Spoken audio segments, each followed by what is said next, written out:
everyone, this is Swapnil Mathur for ThinkDigit.com, back to doing camera videos for you guys. So today I'm going to start off with the Nikon Coolpix S6400. Some time ago, a few months ago actually, Nikon launched some 17 new models into the Indian market. So they weren't necessarily brand new models, they were upgrades and so a few cameras were new. Main highlight of that launch was the S6500. One, it had brilliant endorsements and whatnot. But what got missed in the limelight was the S6400. Now this is a very, very slim camera. Compared to the S6500 especially, it's very thin. It's about an inch or 1.1 inches in thickness. On this side, however, it's about 3 inches wide and about 2 inches tall. So it's incredibly compact. It fits into your pockets well. It fits into my pockets well. And the reason it's so slim and small is because Nikon's done away with all the buttons on the back. You only have two buttons here, a playback and a scene mode, and everything else is done courtesy this touchscreen on the back. This is a 3-inch touchscreen, and once you power on the camera, you get to play with it.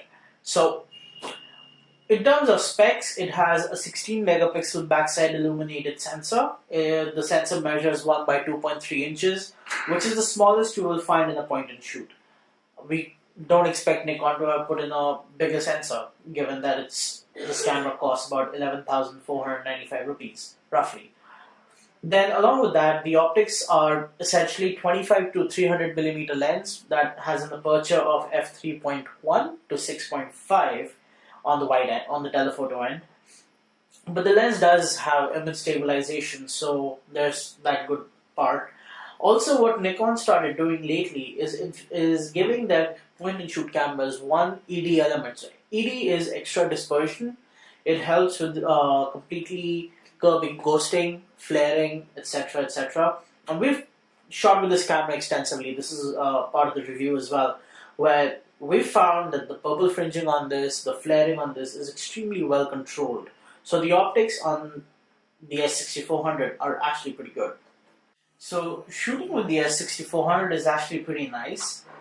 Because of the touchscreen, you have access to a lot of the controls, and the touchscreen is pretty good too. So you can just slide like that if you want to do exposure compensation.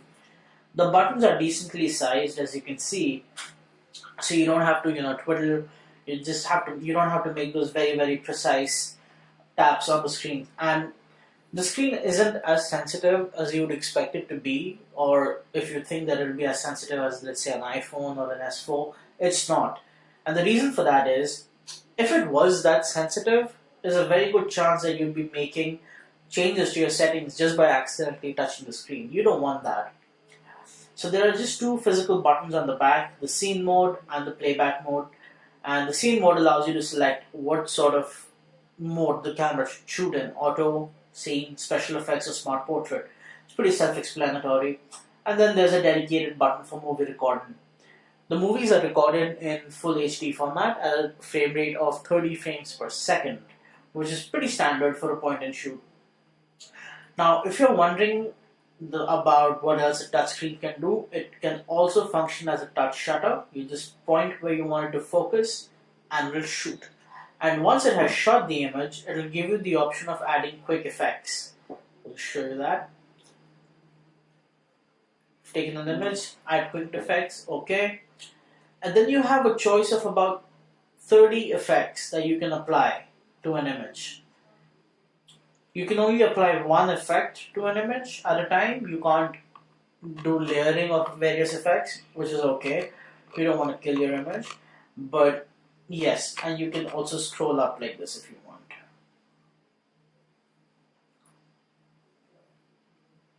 So yeah, there you go. 30 effects in total. Along with that, the menu on this camera is completely redone. It's been optimized for touch, and we absolutely love it. All the options are right there. It's very easy to navigate, and we really, really wish that Nikon would use the same menu system, same layout in other cameras as well. Because that's the one problem we've had with the Nikon cameras, that the menu systems are pretty bad. But this is so nice. You know exactly where to find what. So which is pretty cool. It also has a wind reduction filter for anybody who wants to do video. And yeah, so that's about it. The Nikon Coolpix S6400. When we did our image test of this camera, we found that in terms of imaging, it matches the performance of the S6500 pretty closely.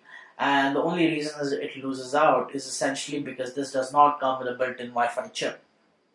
And some people would think that this is not built as well as the S6500 is.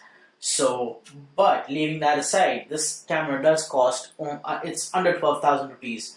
And for that price, you're getting 16 megapixels of imaging, a BSI sensor, 12x optical zoom, and the ability to shoot full HD video using a touch-enabled interface that actually works pretty nicely. So we think it's a really good deal. This camera is pretty nice. It's one of the few point-and-shoot cameras that has managed to impress us as much as it has. So yeah, that's the Coolpix S6400 for you. Thanks.